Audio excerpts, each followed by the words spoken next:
हरिओम। दोस्तों, भगवान जब अवतार लेते हैं तो अपनी लीलाओं के द्वारा एक आदर्श स्थापित करते हैं कि कैसे मनुष्य शरीर धारण करके भी पूर्णता से युक्त जीवन हम जी सकते हैं।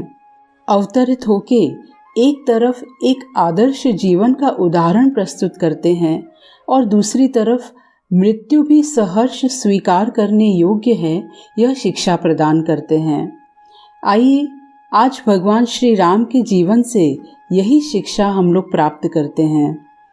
जिस समय भगवान श्री राम को यह लगा कि अब पृथ्वी पर उनके अवतरण का प्रयोजन समाप्त हो गया है, तो उन्होंने अपने देह त्यागने का निश्चय कर लिया। लेकिन श्री राम जी के मृत्यु वरण में सबसे बड़ी बाधा उनके ही सबसे प्रिय भक्त हनुमान जी थे, क्योंकि हनुमान जी के होते हुए यमराज जी भी साहस नहीं कर रहे थे कि वे श्री राम जी के पास पहुँचें। इसीलिए स्वयं श्री राम जी ने ही इसका समाधान निकाला। भगवान श्री राम जी यह जानते थे कि जो जन्म लेता है उससे शरीर को एक दिन छोड़ना ही होता है। इसलिए जिस दिन उन्हें यह आभास हो गया कि उनके शरीर छोड़ने का समय आ गया है, उन्होंने यमराज जी को आने का निवेदन किया। उन्होंने मन ही मन सोचा, हे यमराज जी, हमारे वैकुंठ धाम जाने का समय आ गया है, अब हमको यह शरीर छोड़ना ही होगा।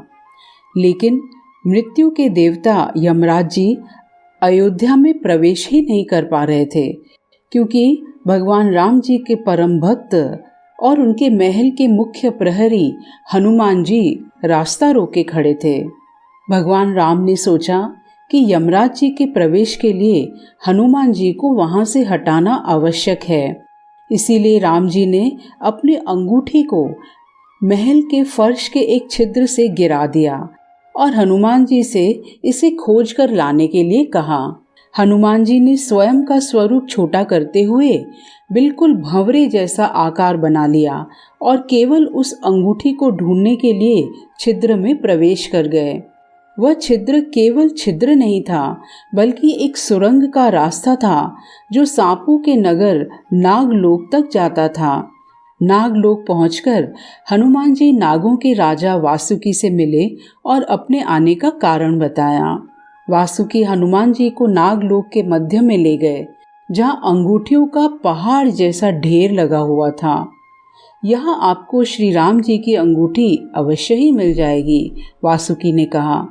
हनुमान जी सोच में पड़ गए कि वो कैसे उसे ढूंढ पाएंगे, क्योंकि ये तो भूसे में सुई ढूंढने जैसा है। लेकिन सौभाग्य से जो पहली अंगूठी उन्होंने उठाई वो श्री राम जी की ही अंगूठी थी। आश्चर्यजनक रूप से दूसरी भी अंगूठी जो उन्होंने उठाई वो भी राम जी की ही अंगूठी थी। वास्तव में वो सारी अंगूठियां जो उस ढेर में थी सब एक ही जैसी थी। हनुमान जी विचार में पड़ गए, इसका क्या अर्थ है? वासुकी मुस्कुराए और उन्होंने कहा, जिस जगत में हम रहते हैं वह जगत सृष्टि व विनाश के चक्र से गुजरता है। इस जगत के प्रत्येक सृष्टि चक्र को एक कल्प कहा जाता है। हर कल्प में 4 युग होते हैं और युगों के इस चक्र में अनेकों बार भगवान अवतार धारण करते हैं और प्रयोजन समाप्त होने के उपरांत अपने शरीर का त्याग कर देते हैं। ये समस्त अंगूठियां उसी का प्रतीक हैं कि हजारों बार भगवान अवतरित हो चुके हैं और हजारों बार भगवान अपना देह त्याग चुके हैं। वासुकी से यह सारी बात सुनकर हनुमान जी जान गए कि उनका नागलोक में प्रवेश और अंगूठियों के पर्वत से साक्षात कोई आकस्मिक घटना नहीं है। यह भगवान राम जी का उनको समझाने का तरीका है कि उनको भी यह शरीर छोड़ना होगा। उनके शरीर की मृत्यु को भी रोक नहीं सकते हैं। ये जगत उत्पन्न होगा और फिर लय को प्राप्त होगा और हर बार बार यह उत्पन्न होता रहेगा। भगवान अवतार लेते रहेंगे और बार बार भगवान शरीर छोड़ते रहेंगे। हनुमान जी भी भगवान राम जी का संकेत समझकर उसको आदर सहित स्वीकार करते हैं। तो मित्रों, जन्म और मृत्यु जीवन के दो अभिन्न अंग हैं। जहाँ किसी का जन्म हुआ तो और कुछ निश्चित हो न हो, मृत्यु अवश्य ही निश्चित है। लेकिन अज्ञानवशात जहाँ हम किसी के जन्म को हर्षोल्लास सहित मनाते हैं, वहाँ किसी की मृत्यु पर अत्यंत शोकाकुल हो जाते हैं। वस्तुतः जन्म और मृत्यु व्यक्त से अव्यक्त और अव्यक्त से पुनः व्यक्त की कहानी है। जैसे दिन के बाद रात्रि और रात्रि के बाद पुनः नए दिन की शुरुआत होती है। जैसे हम नए दिन की नई ऊर्जा, उसके नए अनुभव, नई जिम्मेदारियों के लिए उत्साहित होते हैं, वैसे ही मृत्यु भी एक नए जन्म का सेतु है। मृत्यु के उपरांत यह जर्जर शरीर छोड़कर एक नया स्वस्थ शरीर प्राप्त करते हैं।